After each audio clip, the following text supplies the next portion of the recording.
All right, y'all, this is James from Now For You Project. I want to say thank you to all my new subscribers, everybody who has tuned in and shared in and came into the conversation. And I like to just present some things from a Christian perspective. And this one right here is going to be completely unedited, uncut. As you can see, I'm in a hotel room. My wife and I are at a convention this weekend. And she's a leader in this particular organization, and so right now she's in a class, so I figured that I would take this time right here to go ahead and make this video, because there are some things here that I noticed from where I am that I'm very surprised at seeing, but then again, I'm not, considering the current culture in today's society as it relates to the African American and this particular issue. So anyway, but then also there are a couple of issues other issues as well that I want to speak on, because I'm a little surprised and ashamed at these particular people. But again, we are in this time right now to where the church is really doing some crazy things. But anyway, all right, so let's get right into it. And again, I'm going to say excuse me simply because this is completely unedited. So if you hear a lot of and all that kind of stuff, it's simply because I'm flowing just from the cuff and based on what I've already read and things like that. As you can see, I talk a lot with my hands. So I'm going to try to tone that down a little bit. But anyway, so I'm going to get right into it. Now, the first thing I wanted to talk about was the fact that right now I am at I'm at a pro-life event, and my wife is a pro-life organizer, so she does a lot of things where she leads people to hold vigils and so forth outside of Planned Parenthood. She leads prayer vigils and so forth. And this weekend is a collective of leaders who have come together to encourage those who are volunteers who help lead these prayer vigils and so forth, but then also to give them some information on the legalities and things to do and what not to do when holding these prayer vigils and these prayer walks in front of Planned Parenthood abortion clinics. So, but one of the things that stuck out to me while I'm here, and this is going to actually lead to my next point, one of the things that stuck out to me while I'm here is seeing how undiverse it is as it relates to the different ethnicities. And the one ethnicity that is not very strongly reflected in this particular issue is the African American community, which really surprises me all because the African American community is so impacted by the industry of abortion. We have more abortions than anybody out there, and when you think of the things that kill or African Americans typically die of, which is like right here by comparison to abortion, which is up here. And so you have the meal of abortion in predominantly black neighborhoods, and these Planned Parenthoods are posted up in African American neighborhoods, and it is geared towards population control, which I don't understand that this particular organization that gears itself towards population control, and mainly for the quote-unquote undesirables, as it has been said by Margaret Sanger, who is a founder of Planned Parenthood, and how they used black clergy to help spread the evils of Planned Parenthood and eugenics. So look that up, Margaret Sanger, eugenics, but we're not going to get into all that. So anyway, the thing that really gets me about this weekend is that there are very few black faces. There are very few African Americans. There are people who have flown from Africa, the Cameroon, from Nigeria, but and there's one brother here who's a doctor who used to be an abortionist who now has come into a relationship with Jesus Christ, whose life has been radically changed, and he's on fire for pro-life movement, and he and his wife they're doing some amazing work. But now, when I sit back and I think of how much work and how much we can get accomplished when it comes to the church and the black church and dealing with this issue in our community, do you know how much hostility we would met with? And I'm not going to say the word hostility, but the black church tends to back away from it. Although it's killing millions of, thousands and thousands, millions of black babies, but we just back away from it. And this is really sad. It's really sad that when I scan this room, it's mostly Caucasians, and you don't see any black people in there, and that's really sad. And then we get on to these social causes of such as Black Lives Matter and so forth, and talking about the black life, but then black life starts in the womb, but yet we don't mind the murder and the killing and the mass killing of black babies in the womb. Don't do it outside the womb, but as long as you do it within the womb, then it's okay. And then we jump on the Democratic platform, the political Democratic Party, and support them. And the Democratic Party is one of the biggest dope pushers of the Planned Parenthood agenda, which is basically killing black babies left and right. But yet we're on that platform, and a lot of black people tend to support the Democratic Party, which helps push the Planned Parenthood agenda of birth control within the black community. And if you know anything about Planned Parenthood, how they have really oozed themselves into the school system and teaching kids about sex and sexuality. There's this one lady who's from California. She was talking about what is happening over there in California, and how Planned Parenthood has snuck and delved its hands and its tentacles into the school system there, and how it is mind-blowing, the things that they are teaching children over there as it relates to sex and sexuality in your body, and human sexuality and relating is disgusting. It's absolutely disgusting. And also helping to push the homosexual agenda as well on children. So it's really disheartening that we have such an issue in the black community, but the black community tend to back away from it and then want to shout Black Lives Matter, but they don't matter as long as if it's inside the womb. That's ridiculous to me. And then this whole conversation for me has even more impact when you talk about church. African American church people who still support the Democratic Party, but yet the Democratic Party is pushing this nasty, this murder mill on the black community, and don't mind using taxpayer dollars to do it. Just please look it up. Margaret Sanger, taxpayer dollars, Planned Parenthood. Just look it up. I mean, they harvest baby parts, but yet and still, I just don't get it. It drives me crazy. And then when you tell African American people this, they always lean to that Republicans being racist, but yet you lean to a Democratic Party. And what I'm saying here is not in support of Republican or Democrat. I am not on either platform. Trust and believe. I have nothing to do with either one of them. But what I am saying is this, is that be honest with yourselves, my fellow brothers and sisters. Be honest with yourselves. I'm mainly talking to my Christian African American people. Be honest with yourselves.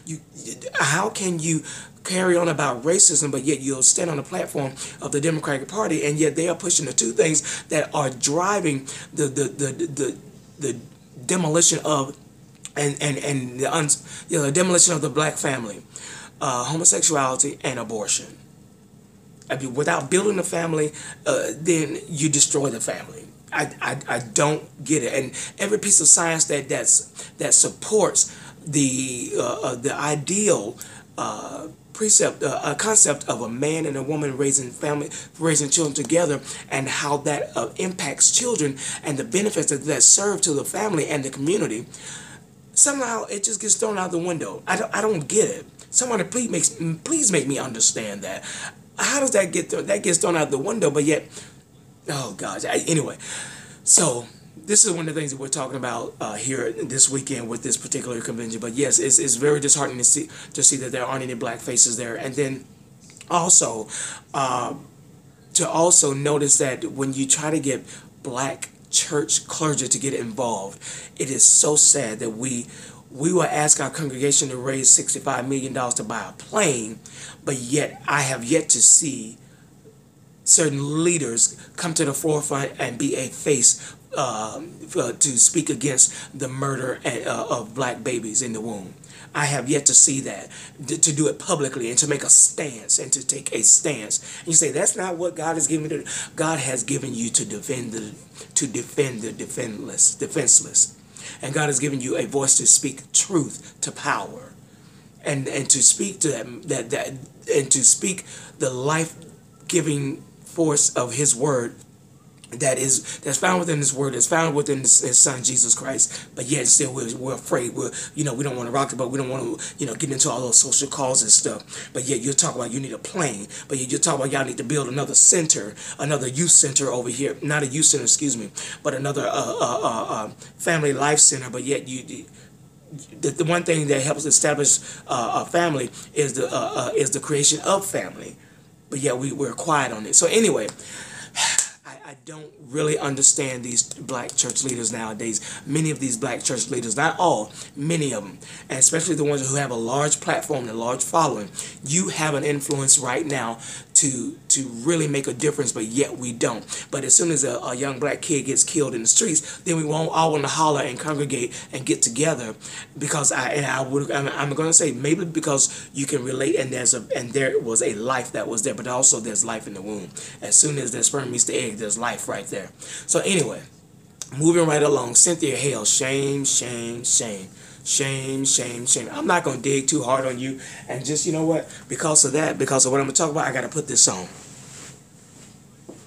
Hang in there with me.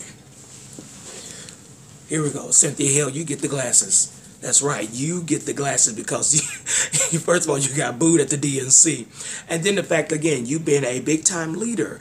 You've been a quote-unquote big-time pastor, which women being pastors, I completely don't agree with that to begin with. So anyway, but you being a pastor, and here you are at the Democratic National Convention, which is in pushing Hillary Clinton, who we know supports Planned Parenthood. Just look it up. Please look it up.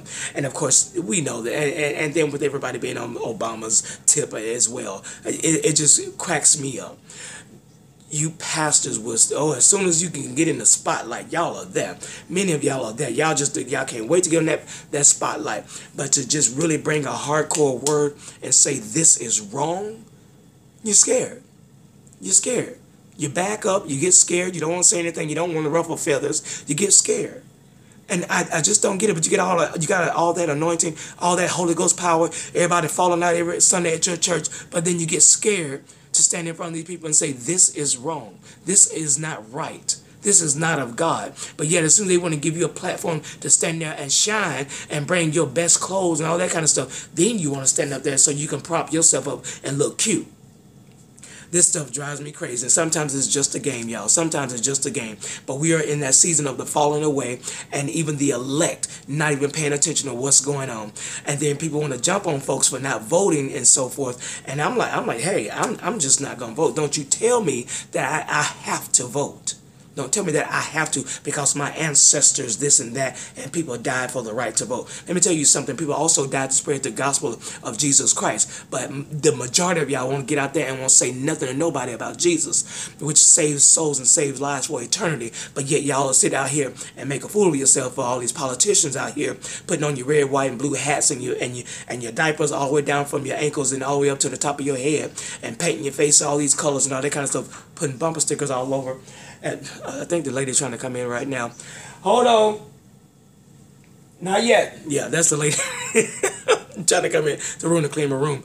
So anyway, but yeah, well, you come in and you want to do all of that, but yet when it comes to spreading the gospel, but yet you're quiet. I don't get it. But then again, that shows the status of the heart of man, because you're willing to put yourself on Front Street for politicians. When it comes to Jesus Christ, we cower back. We cower down. We don't want to wear our religion on our shoulders. Man, give me a break. Cut that out. Stop being scared. Stop being a wuss. And say what you got, and say what the word says, and let it fall where it may. You know, people going to like it, they're going to hate it, but they're going to hate it Jesus. So just trust and believe and know they're going to hate you as well. And then we have the Preacher's Talk Show. I'm not going to go in on the Preacher's Talk Show. It is what it is. There are people on there, and I get what their platform is. But yeah, so much for that. And I had one more thing that I wanted to talk about. So we had Cynthia Hale, and we talked about the abortion thing, and we're talking about, people going on the Front Street for these pastors. I mean, not these pastors, excuse me, for these politicians and so forth. But yeah, but anyway, I think that's most of the stuff I want to talk about, and the main things I wanted to talk about. But for real, y'all, it's really time to time to wake up with regards to this stuff. And and the thing is that if you're going to have the conversations about politics, that's fine. You go ahead and have the conversation about politics. If we stand on the opposite sides of it, that's fine as well. I'm still going to love you after the conversation, and I'll love you before the conversation. There's no need to start hating after the conversation, because even after you watch this and people leave the nasty comments, that's fine. That doesn't bother me. I'm moving on from all of that, because I understand people disagree. We agree to disagree, and that's okay. But there's a truth out there, and the truth that will stand forever, and they're still trying to come after Jesus Christ, and yet and still that truth still stands. So, all right, but this is James from Non-Free Project, and I just wanted to share a couple of things there. But like I said, we are here at this pro-life event. Me and my wife are very huge supporters of pro-life, of the pro-life movement, and I wish that our people would really get behind the pro-life movement, but it doesn't look like that's going to happen anytime soon, because we rather sing the praises of Obama, although Obama is a huge pro-life, a huge abortion supporter. And we always talk about the right for the woman to choose, or it's my body, and this and that and so forth. How about the baby that's inside the womb? How about we try to teach girls not to have sex, and not to just lay down with any Tom, Dick, or Harry and end up pregnant? How about that? Why don't we do that? And we say, well, they're going to do it anyway. But let me tell you something. Train a child in the way that they should go. And yes, everybody, we all grow up, and you can grow up in the church and make mistakes and this and that and so forth. But I'm telling you, you push that. You push that and see if there won't be a difference, as opposed to just handing out condoms and handing out sexual pamphlets and all that kind of stuff. But anyway, I'm not getting into all that. But anyway, this is James from the Non-Free Project. Post, like, share, retweet, and I thank you, my new subscribers. I should have said that first. Love you guys. Thank you guys for joining in on the conversation. All right, always remember that Jesus Christ is Lord. Peace.